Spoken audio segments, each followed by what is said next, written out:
student, today we discuss our next point, which is Newton's law of motion.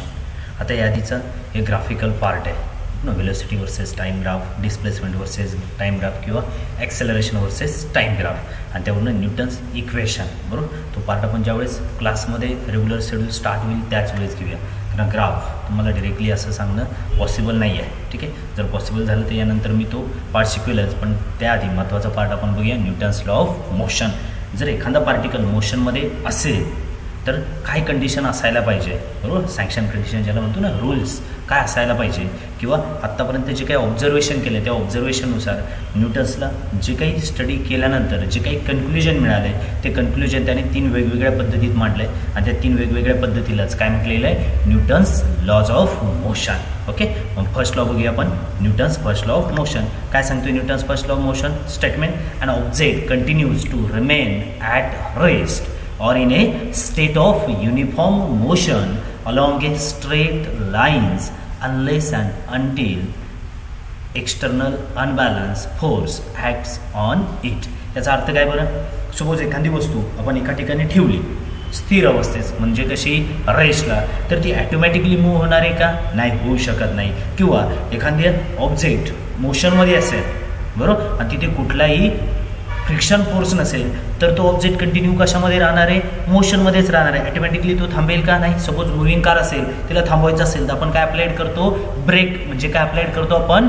Force. म्हणजे स्थिर अवस्थेमध्ये असणारी वस्तू किंवा गतिमान अवस्थेमध्ये असणारी वस्तू आहे तीच स्टेट काय करेल? कंटिन्यू करेल जोपर्यंत आपण कुठलाही फोर्स अप्लाइड करत नाही. याचा अर्थ काय की स्थिर वस्तू आहे, जोपर्यंत आपण हलवणार नाही, आपण काहीतरी फोर्स अप्लाइड करणार नाही, तोपर्यंत ती तिथनं हलेल का? नाही. याचा अर्थ काय की an object continue to remains at rest. Rest असेल तर रेस्टच राहील. Or in a state of uniform motion. जर युनिफॉर्म मोशनमध्ये असेल तर ती कशामध्ये राहणार आहे? युनिफॉर्म मोशनमध्येच along a straight line unless and external unbalance force act on it. जोपर्यंत तुम्ही कुठलाही अनबॅलन्स फोर्स अप्लाइड करत नाही तोपर्यंत.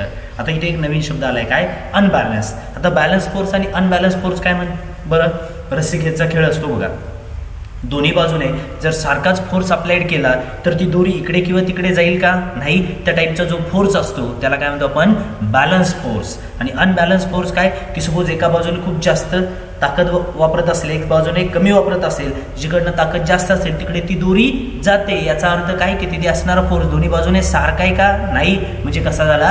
अनबॅलन्स. ओके, नेक्स्ट पॉईंट बघूया आपण आता. न्यूटन्स फर्स्ट लॉ मध्ये काय बघितलं? An object continues to remains at a rest or in a state of uniform motion along a straight line unless and external unbalance force act on it. Okay, next point बघूया आपण, Newton's second law of motion. आता Newton's second law of motion statement बघण्याआधी एक नवीन factor शिकूया आपण, concept शिकूया. कुठली? मोमेंटम. कशाला म्हणायचं बरोबर momentum? Momentum is the product of mass and velocity of an object. कशाला म्हणायचं मोमेंटम? मोमेंटम हा कशाचा प्रोडक्ट असतो? मास आणि व्हेलॉसिटीचा. मोमेंटम कशाने दाखवतो आपण? पी. म्हणजे पी इज इक्वल टू काय मिळेल आपल्याला? M V. P is equal to काय मिळेल आपल्याला? M V.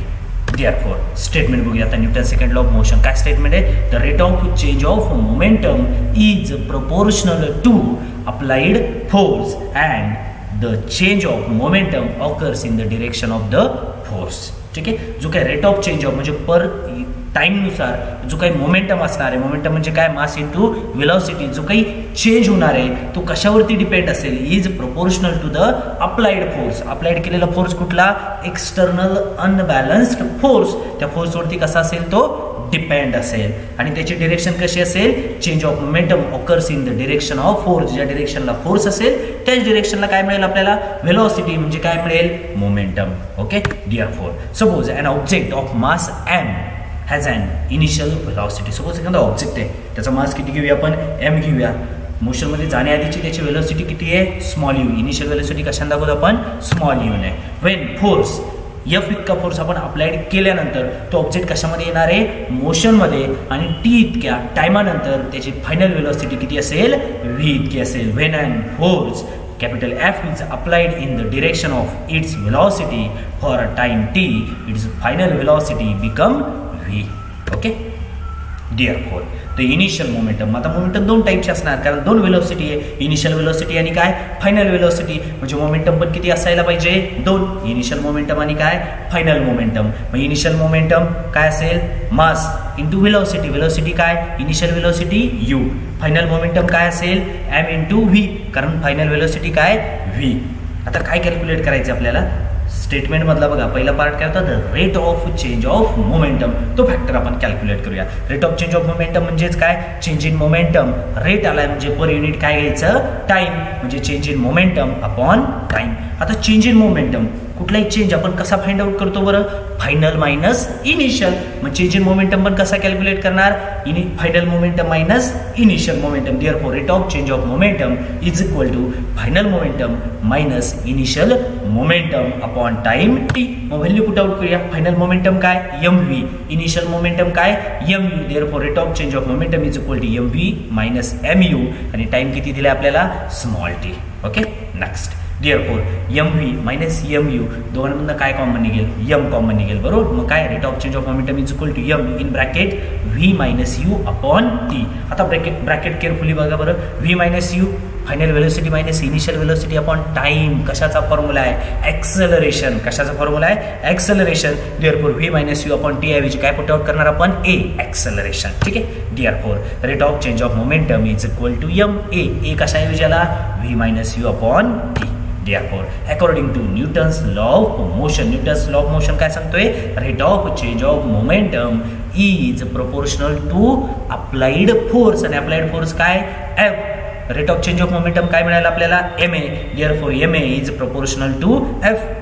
जर ma हा f वरती डिपेंड असेल तर f हा पण कशावरती डिपेंड असायला पाहिजे ma वरती. मग साईड चेंज करूया, f is proportional to ma. आता प्रोपोर्शनलिटी ऐवजी आपल्याला काय घ्यायचंय इक्वॅलिटी, तर काय करतो आपण राईट साईडला एक कॉन्स्टंट मल्टिप्लाय करतो. मग काय घेऊया f is equal to equality घेतलं सो राईट साईडला कॉन्स्टंट कुठला घेतला मी k इंटू काय ma. k is the constant of proportionality and its value is 1.